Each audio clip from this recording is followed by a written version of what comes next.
So today I'm in Devizes. They've got Open Heritage Day today, and I'm basically looking at a few places. And the first place is the Old Town Lockup.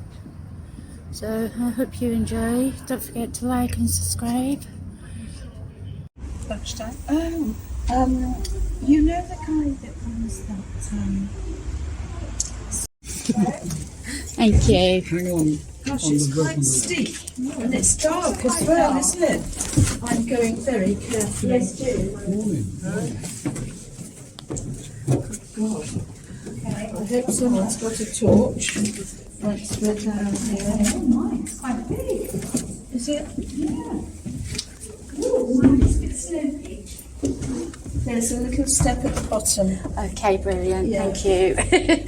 I'm trying to. Yeah, I can see it. Yeah. Another step here. Ooh. Mighty goodness me. Good God. It is big, isn't it? I didn't realise all that was business. No, I was putting the light on. Oh, that's a good idea. Yes, that's a good idea because Yes, that's how it is here, but it's loud.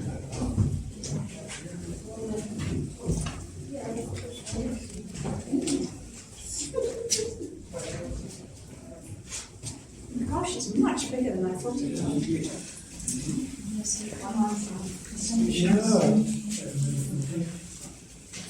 Yeah. Well, that's more out to the road, isn't it? is it? I think so. Yes, let's do it.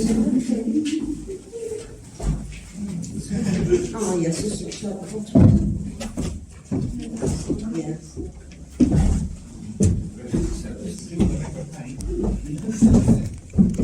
I was in prison here for a while. Here we are. Okay, so welcome to the Devizes Town Lockup.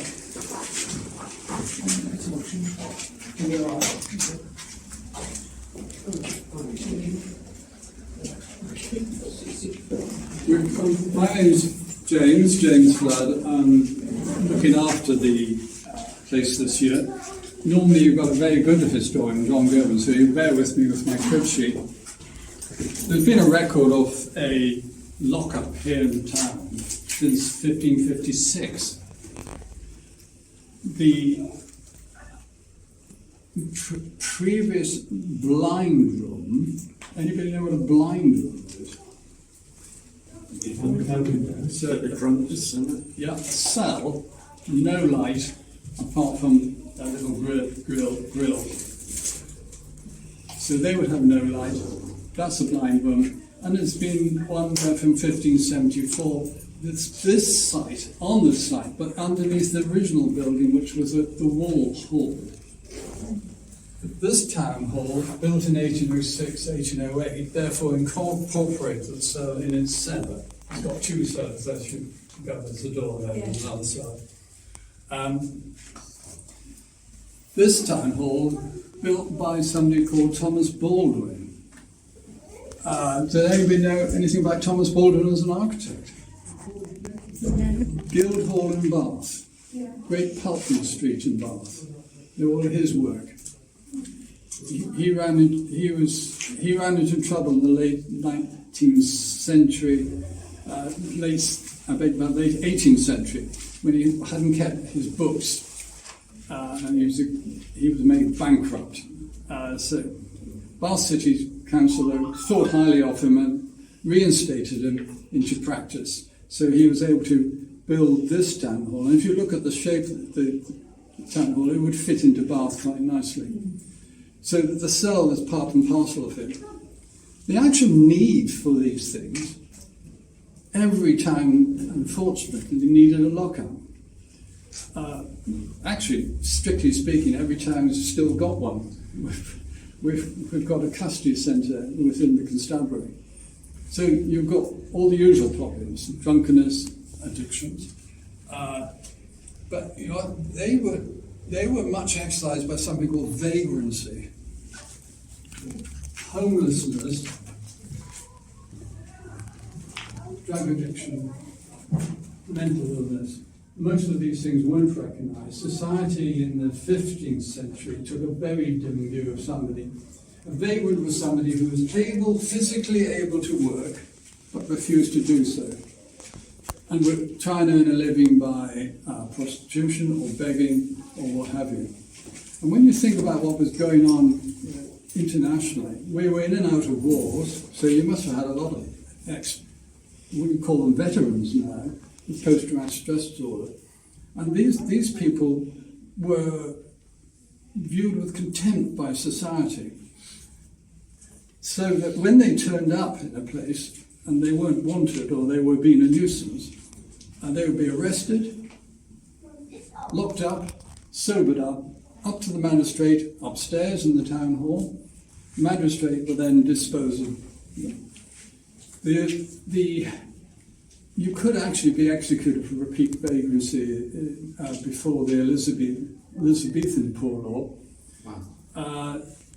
That law, that Elizabethans faced an additional social problem, is that the monasteries had been got rid of.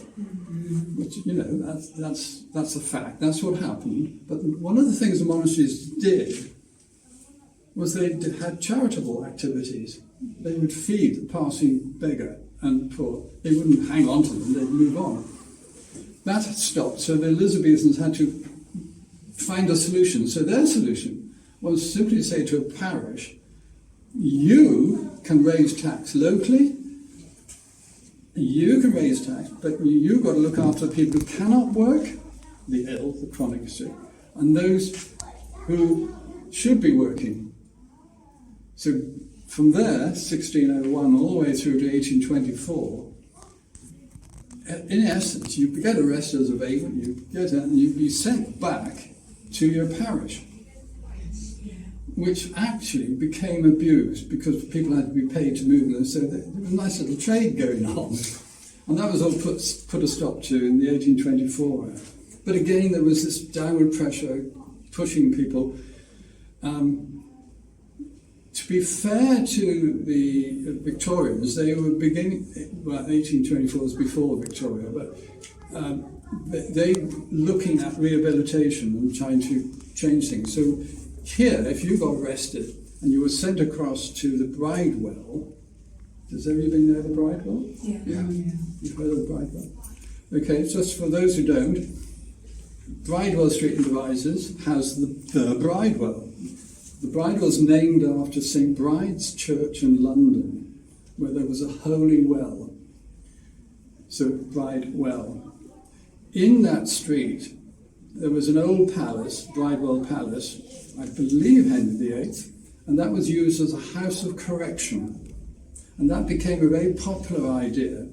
So by, I think about 1550s, so Devizes had, went to Oxford had one, Salisbury had one, Norwich had one, and then Devizes. The principle being that sentenced here, cross the Bridewell, they would take you for your sentence, and there was a workshop there, there was an infirmary there. So they had some ideas of corrective behaviour, house of correction. So, before we go any further, have you all had a look at the cell properly? Yeah. The facilities were very luxurious. That's it. One drain.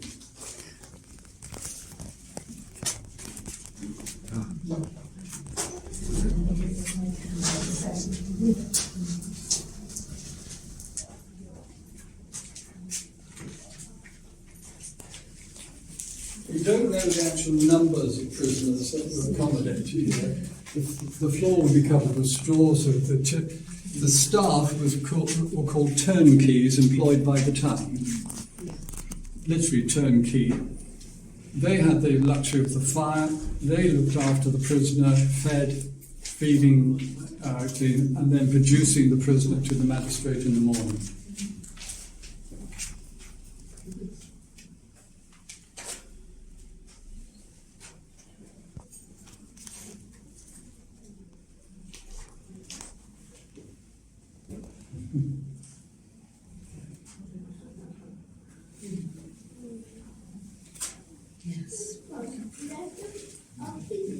obviously it fell out of use as the arrangements improved. The last prisoner accommodated here overnight was actually almost accidental, but during the Second World War. This was an air raid shelter and the cellar next door. Anybody can guess the nationality of the last prisoner? American. Yes. One of the GIs. Ah. Had a really good time and then accommodated her, and since then nobody else. So in that process, so from the Bridewell, eventually the Bridewell did not need to be used. Anybody know why? Yeah, Devizes prison was built by convict labourers, took 10 years. Eventually that fell out of use as well. W.E. Chivers in the 20s bought the stuff, didn't they? There was a TV programme on. And the excavation, archaeology excavation. So any questions at this stage?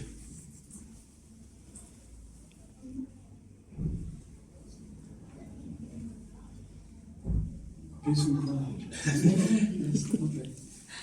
So thank you for coming. Just a curious little bit of history tucked away underground. Absolutely.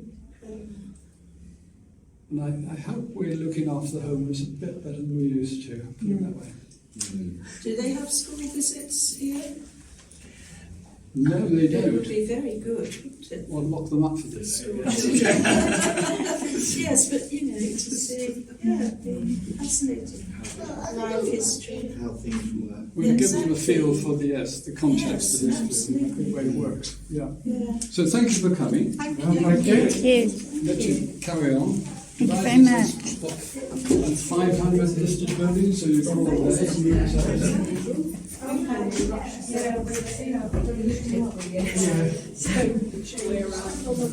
See things, and you do. You've got capacity to see things.